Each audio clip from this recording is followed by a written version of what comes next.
جب اپنوں کا بھیس بدل کر دشمن وار کرے تو انجام صرف تباہی ہوتا ہے۔ کیا اس بار سچ جیت پائے گا یا سب کچھ بکھر جائے گا؟ کہانی ایک ایسے موڑ پر آتی ہے جہاں ہر چہرہ ایک راز چھپائے ہوئے ہے۔ ارمان ماریا کو اپنے گھر لے کر آتا ہے، کسی کو اندازہ نہیں ہوتا کہ وہ ایسا سچ لانے والی ہے جو سب کچھ بدل دے گا۔ جیسے ہی ماریا بولنا شروع کرتی ہے، کمرے کی فضا بوجھل ہو جاتی ہے۔ وہ لرزتی آواز میں بتاتی ہے کہ زارون نے اس کے ساتھ بھی وہی کیا جو وہ دوسری لڑکیوں کے ساتھ کرتا آ رہا ہے، اس کی ساری پراپرٹی اپنے نام کروائی اور اسے بے بس چھوڑ دیا۔ یہ سن کر عادل کا صبر ٹوٹ جاتا ہے، اس کی آنکھوں میں غصہ اور دکھ ایک ساتھ امڈ آتا ہے۔ وہ بے اختیار ہو کر آسیہ کو تھپڑ مار دیتا ہے۔ یہ منظر دیکھ کر سب سہم جاتے ہیں۔ اسی لمحے بطول کی زبان سے بھی ایک اور چونکا دینے والا سچ، زارون نے اس سے بھی کچھ کاغذات پر دستخط کروائے تھے۔ وہ انجانے میں سب کچھ گنوا بیٹھی ہے۔ اب ارمان کے لیے خاموش رہنا ممکن نہیں رہتا، فوراً اپنے آدمی زبیر کو حقیقت جاننے کے لیے بھیجتا ہے۔ کچھ ہی دیر میں سچ سامنے آ جاتا ہے، ایسا سچ جو سب کے دل دہلا دیتا ہے۔ زارون اور وسیم نہ صرف سب کچھ لوٹ چکے ہیں بلکہ آج ہی ہمیشہ کے لیے ملک چھوڑنے والے ہیں۔ یہ سن کر ارمان کا خون کھول اٹھتا ہے۔ وہ وقت ضائع کیے بغیر بطول اور ماریا کو ساتھ لے کر ایئرپورٹ کی طرف دوڑ پڑتا ہے۔ دوسری طرف زارون اور وسیم اپنی کامیابی پر خوش ہو رہے ہوتے ہیں۔ انہیں لگتا ہے کہ اب کوئی انہیں نہیں روک سکتا۔ وہ کہکے لگاتے ہوئے کہتے ہیں آج انہوں نے سب کچھ جیت لیا۔ لیکن قسمت کو کچھ اور ہی منظور ہوتا ہے۔ جیسے ہی وہ روانگی کے دروازے کے قریب پہنچتے ہیں، اچانک ارمان آ کر ان دونوں کو گریبان سے پکڑ کر پیچھے کھینچ لیتا ہے۔ ارمان کی آنکھوں میں غصہ دیکھ کر دونوں کے چہروں کا رنگ اڑ جاتا ہے۔ زارون بوکھلا کر پستول نکالتا ہے اور ارمان پر تان دیتا ہے، مگر ارمان ایک لمحہ بھی نہیں گھبراتا۔ وہ بجلی کی تیزی سے آگے بڑھتا ہے اور ایک زوردار تھپڑ زارون کے منہ پر دے مارتا ہے اور اس کے ہاتھ سے پسٹل پکڑ کر اس کے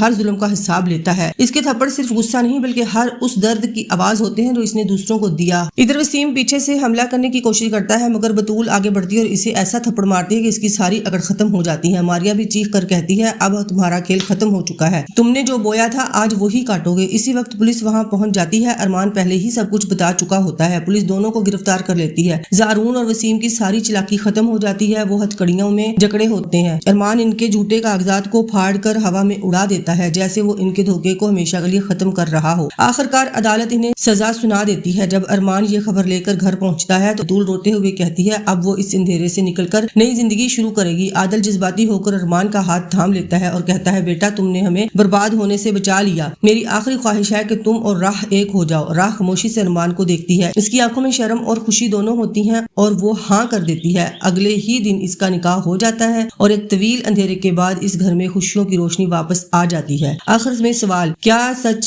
ہمیشہ جیت جاتا ہے یا کبھی کبھی دیر ہو جاتی ہے؟ اپنی رائے ضرور بتائیں۔